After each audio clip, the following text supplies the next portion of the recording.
Joining me now on Pro AV Today is a man who knows a couple of things about non-traditional display technologies, Larry O'Reilly from ARHT Media. Larry, it's wonderful to have you on the show. Thanks, Ben. Great to be here. So Larry, talk to me about holograms, right? It's not something that's new per se, right? We see it all the way back to the 50s and 60s at things like Disneyland with the Pepper's Ghost effect. And then you see it displayed in, Star Wars and things like that in outer space and sci-fi movies. But where are holograms today, right? Coming into a time now where everything's digital and everything's remote, where's the hologram technology today versus where it may have even been 50 years ago? Well, I mean, it's night and day different for a lot of reasons on the technology front, but really the modern era, as I call it, of holograms started with Tupac at Coachella, and that concert where Snoop Dogg was on stage and having an interaction or perceived interaction with his old pal who was deceased, created a sensation of, wow, the art of what might be possible in the entertainment space. And so our company actually was inspired by that prior to me actually joining. And we were co-founded by the entertainer, Paul Anka, the gentleman who wrote My Way. And his initial thought was working with a Canadian businessman to create a hologram where they wanted to have a Frank Sinatra show at the Wynn Hotel. And things didn't work out quite well down that road, but nonetheless, the technology evolved. And really where our company has been focused for about 5 or 6 years now is actually using live holographic telepresence, capturing a person in one location, having them appear life-size, lifelike, no 3D glasses, but they look 3D with no latency to deliver a message. And it's a really, really powerful medium that's changing digital communication around the globe. Now, you mentioned that Tupac hologram, and I remember that very, very vividly, being able to watch that online. But, there is a completely separate impact versus a traditional screen, right? There's a psychological impact, whether it's eye contact, spatial disparity, things like that. Talk about some of the psychological impacts that a hologram might have. Well, listen, if you put the whole package together properly, we call it creating presence, where the audience member actually believes, because their brain is telling them it's so, that the person's actually there in the room with you, which creates a totally different level of emotional engagement with the audience members as opposed to a 2D presentation, for sure. Because, as I said, if you're watching something and they appear to be 3D and they're in high resolution and there's no latency in the audio, your brain's telling you they're there and you have that connection. And our enterprise clients who measure presentations that they do, they measure important meetings that they have, they've come back and told us that in many regards, they actually have a stronger emotional attachment to the presenter who's presenting holographically as compared to those people who are there in person presenting. And Larry, I had a chance to see one of ARHT Media's creations live in person and see one of the holograms live in person. And I can tell you it was very, very striking, especially when you talk about telepresence and the ability to actually feel like somebody's there. It's very, very impactful. But, outside of the keynote stage, what are some of the applications that somebody might use something like this? I mean, there's such a variety of applications. And in fact, there's so many applications of the technology that with our sales team, I try to narrow the focus so that we can rinse and repeat and make sure we deliver a quality experience every time. But we're used an awful lot by the healthcare industry to educate doctors and other healthcare providers on vaccines and medicines and medical tools. One of the things that they love about it is they can take that product specialist, who often for a vaccine, there might be one person who's the product specialist, and they might have 1,000 salespeople selling it all around the world. And so these people are in infinite demand. And what we can do is we can take that one product specialist and beam him out simultaneously to multiple locations where he can interact with the audiences in multiple locations at the same time and educate those doctors so that now they can actually they can prescribe the vaccine or use the medical equipment and things along those lines. Aside from that, we're used a lot on panels. Anybody who sells and markets their products at conferences and events, it's ideal because what we can do is we can get somebody to the meeting who you can't have otherwise. They might be busy in New York and you need them in London. Well, guess what? We'll just beam them into London and they can be on your panel for half an hour, make that impact, interact with people who are in person on stage, and the audience member as if they're actually there. Entertainment, houses of worship.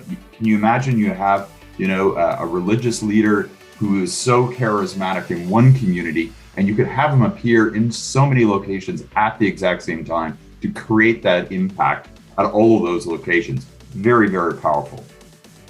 Well, let's talk houses of worship for a second. I feel like that's one of the really the most intriguing applications for this technology. Is that a market that you guys are seeing growth in? We actually haven't participated in that particular market as of yet. We're seeing interest. We're getting some inquiries from some pretty big players, but we actually haven't followed through and delivered in that area. However, at the end of the day, the people who are leading the service are really putting on a show, right? They want to bring their audience in. They want to inspire them. They want to educate them.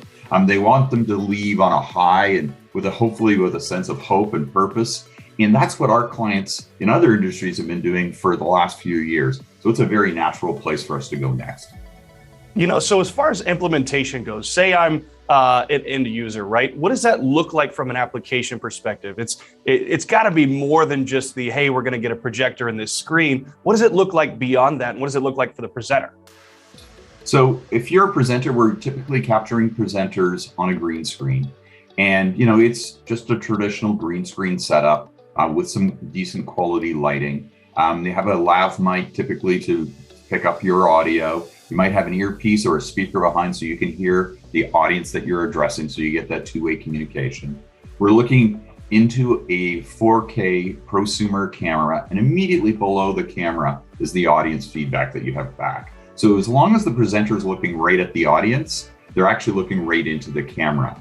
We typically will make sure that we have them on the proper angles so those eye lines match up. I mean, I just beamed into New York about an hour ago for a big media event there. And the key thing is that there was a host. And when I was looking at her, I had to look at a monitor here. So I'm looking right into her eyes. And then when I would talk to the audience, I had to look at a monitor that was there. And that's absolutely crucial, because if I'm supposed to be talking to her, but I'm looking at you, as an audience member going, well, you're not there. So that's an important part of the element. So in our case, we take that rich video file and the audio file, we encrypt it, we compress it, we securely send it end to end to whatever destination or multiple destinations, where then the video feed goes into a projector that projects an image onto our proprietary screen technology and audio into the audio system. And we can do that in 0.3 seconds or less anywhere on the planet. So for the example I just mentioned before, I was beaming into New York. There was a host, her and I were having a conversation. Then we beamed somebody in from London. And this conversation was so natural because there was no latency. And everybody knew because of the body language when it was their turn to talk, unlike traditional streaming services where oftentimes you don't know when it's your turn to talk. It becomes a very natural conversation. And when you have that, for the audience that's there, it's extremely compelling. Well, you mentioned the audience, and I want to stick there for just a second. Coming from IMAX, right, that is designed really almost to be, we'll call it a 2D plane, right? They dabbled for a while in 3D, and that sort of has fizzled out now. But what does it look like from an audience perspective, right? Is viewing angle a challenge? Is line of sight a challenge? What are some of the challenges maybe that an audience member might have to overcome, or maybe some of the challenges that you guys have already overcome to help the audience? Well, listen, we have lots of staging experience. We've been doing this for a few years. We do it around the entire world. We work with big global brands. And if we don't create the illusion that the person's actually there in the room, then those clients don't come back. And I can tell you, when we put out our Q3 results, 80% of our revenue was repeat clients. In Q2, it was 85% of our revenue was repeat clients. So obviously we're actually getting the message across. You mentioned IMAX. When I was at IMAX, we brought 3D back with the Polar Express, and then with a whole host of other 3D movies. And the viewing angle was a really important thing, and you would lose seats in that auditorium because with those 3D polarized glasses, you could only create it so far. And it depended on how the filmmaker was actually capturing the subjects as well, whether they wanted to break that front plane or not. In our case, the actual viewing angle is pretty wide, about 120 degrees, where the 3D effect holds up. And you can actually see out to about 150 degrees. So you might lose a few seats in some auditoriums, but if there's the proper distance between where the speaker is and the audience is, then typically we get everybody. And everybody has a really good experience. And that's why they keep coming back. You know, you mentioned repeat business, and that's something that I think is a really nice indicator of the success of the product, right? A lot of what I'll call the haters, it feels like, haven't really been able to see the technology in action. So what do you say to some of those haters, right? What do you say to some of these doubters who think that hologram technology is just a flash in the pan? Well, I mean, the reality, seeing is believing, just like your own experience at E4 last week in Dallas with Alamo. I mean, the reality is, most of the clients that we deal with have never had a firsthand holographic experience. And when they see it, it blows their mind. Like, they just can't believe how real it looks and sounds. And so one of the challenges that we had in building out our business is getting people exposed to the technology. So historically, we've been operating studios in Toronto, where we're headquartered, New York, Los Angeles, London, Hong Kong, and in Fuzhou. And we've had partners in Singapore and Seoul, in Tel Aviv, and more recently in Dubai, and that list is growing. But we've recently actually had a contract with WeWork, where we're going to be rolled out to up to 100 locations worldwide. The first phase right now, we're doing the first 17, 18 locations. We've already installed LA, San Francisco, Seattle, Boston, DC, New York, and Miami. We're coming to Dallas, so we're going to be in your neck of the woods. But by making it way easier for people to experience it, then they appreciate the difference it's going to make, and will get it right away and want to apply the technology. Beyond those locations, we've also added Montreal, London, Paris, and we're about to do Sydney. And we will be adding in this first phase, Shanghai, Beijing, Hong Kong, Singapore, Tokyo, Brussels, and Berlin, I believe, in this first phase, probably by the first half of next year. And really, Larry, that's been one of the challenges with hologram technology is, you know, maybe you could go see it at Disney World or you could go see it wherever, but accessibility has been probably the number one challenge I'm sure that you guys have had to overcome. You know, speaking of the future and speaking of some of the things that you guys are going to have to overcome, you know, what's next for hologram technology and what's next for ARHT Media as a whole? Well, the key thing for us as a whole is we're building the world's first holographic network.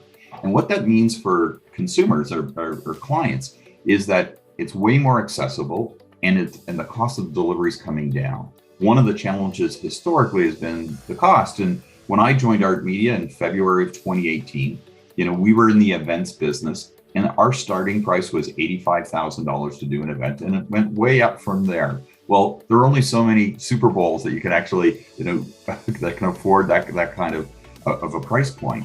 Right now, we can bring, even on the event side, a simple activation down to, you know, $15,000 or $20,000 from $85,000, and we can actually make money at it, and it can, you know, deliver the desired effect for our clients. However, in a fixed network, especially if you're a WeWork member, we're going to be able to bring the price down significantly further. So it will become a digital communication tool that when you have an important meeting, that could be a one-on-one. You could be recruiting a new employee on the other side of the world, and you want to differentiate your company from your competitors. And so you come in holographically, or you have them come in holographically, so you can read all the body language in that particular interview.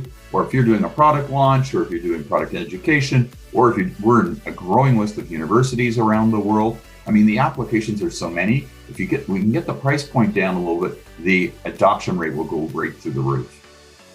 Well, Larry, you make some great points there, and we look forward really to seeing the future of how holographic technology will be both become accessible and really practical for a lot more people. Ladies and gentlemen, Larry O'Reilly from ARHT Media. Larry, thank you so much for joining us today on Pro AV Today. It was a real pleasure. Thanks so much, Ben. Take care.